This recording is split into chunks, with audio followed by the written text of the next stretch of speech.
Gotta say, folks, I love the moments right before a big thunderstorm. Now, I'm not sure if it's gonna rain or not.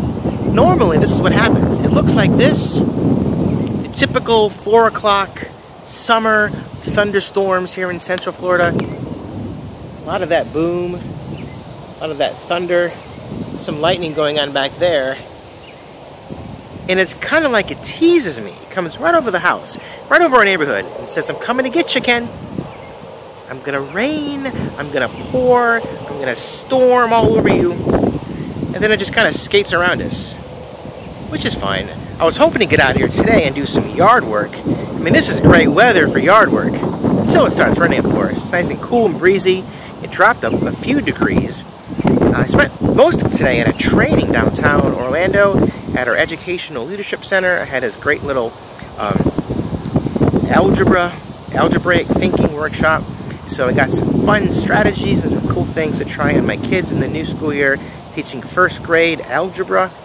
I know that sounds bizarre to say that, but we are teaching algebra in first grade and kindergarten. Last year when I taught kindergarten, in the past couple years, we were teaching algebraic expressions, and that was it's a challenge. So whenever we get a chance to get together, and it was just kindergarten, first grade teachers and some math professionals who talked us through some great strategies and models to help the kids visually see what they're looking at when they're trying to solve a problem. So I spent most of my day there, downtown Orlando, and it was kind of cool just to kind of get reconnected.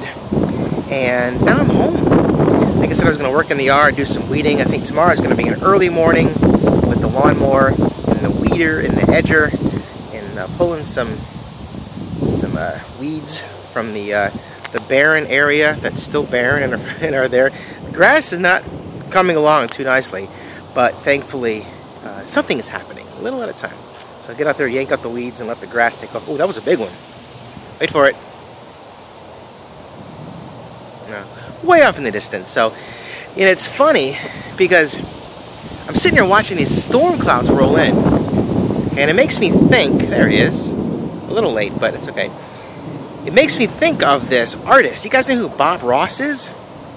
He's the guy with the afro, who did PBS painting, teaching how to do oil painting. It does a lot of mountains and a lot of trees and streams, and he does beautiful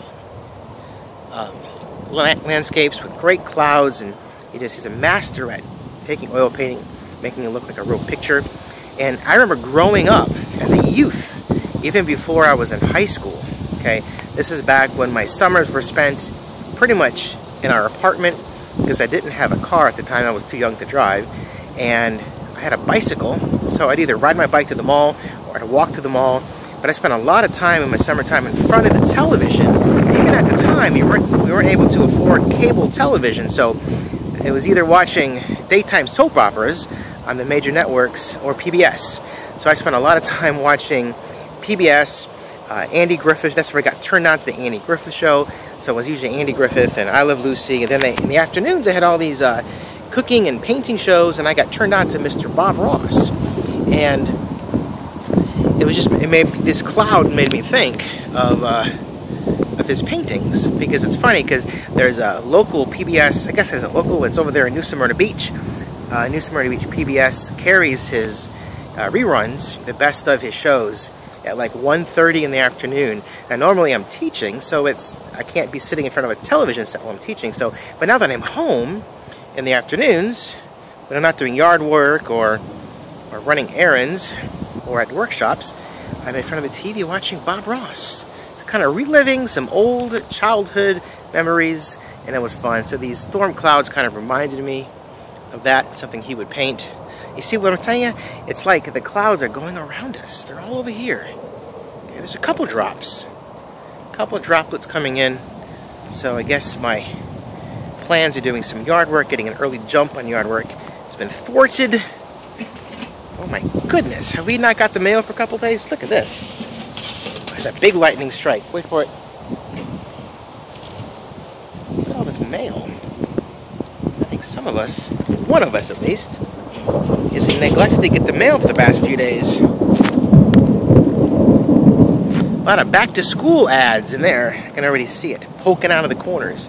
So, anyway, I'm probably going to let you guys go right here. I might tag along something at the end of this video, but not likely, because I'm just waiting for Bridget to get home. She's going to crawl down that street any second. I just sent her a text because there's a big crash. WDBO said big crash on I-4 eastbound at 408 with lane blocks and big delays. So I sent her a message saying, don't go that way. So she might be coming on time. Maybe not. I don't know. But I'm not going to make you sit here and watch down the street with me. I'm going to put these inside, check out the mail scene, and I'll see you guys tomorrow. Thanks for watching. Thank you for tuning in. All the kind of good jive. I know today wasn't a very exciting video. Just me kind of rambling and sharing some experiences from childhood that I'm loving to revisit. So, which makes me come to my grateful message of the day. Okay, I know I promised you guys I would end each video with something I'm thankful for, something I'm grateful for, and I am grateful for the opportunities to relax in the summer and watch Bob Ross. I know it sounds cheesy, but Bob Ross was one of those very calming figures. If you know anything about Bob Ross, he's got a very calming voice, very calming nature, just a very peaceful person. So it's kind of one of those things where when you're all stressed out and you're anxious and you're in your car and you're stuck in traffic, it's like, okay, go to your Bob Ross moment. What would he do? He would just be like, hey, it's all good, let it go. So I'm thankful for people like that who have influenced me with positive behavior and with calming effect. I like that. So, in fact, maybe I'll make Bob Ross as my classroom theme. What do you guys think about that? I'm still tossing ideas around on classroom themes this year. So if you have any ideas for me, leave some comments down below. I want to hear what you got to think about that. Okay, Bob Ross may or may not be a good positive theme for a classroom. It certainly would be a calming and peaceful theme. And that's it. Alright, calming, peaceful people. Love it. Thunderstorms. Love it. Dogs inside waiting for me. Love it. You guys watching every day. Love it. Thank you. I appreciate you. See you guys tomorrow.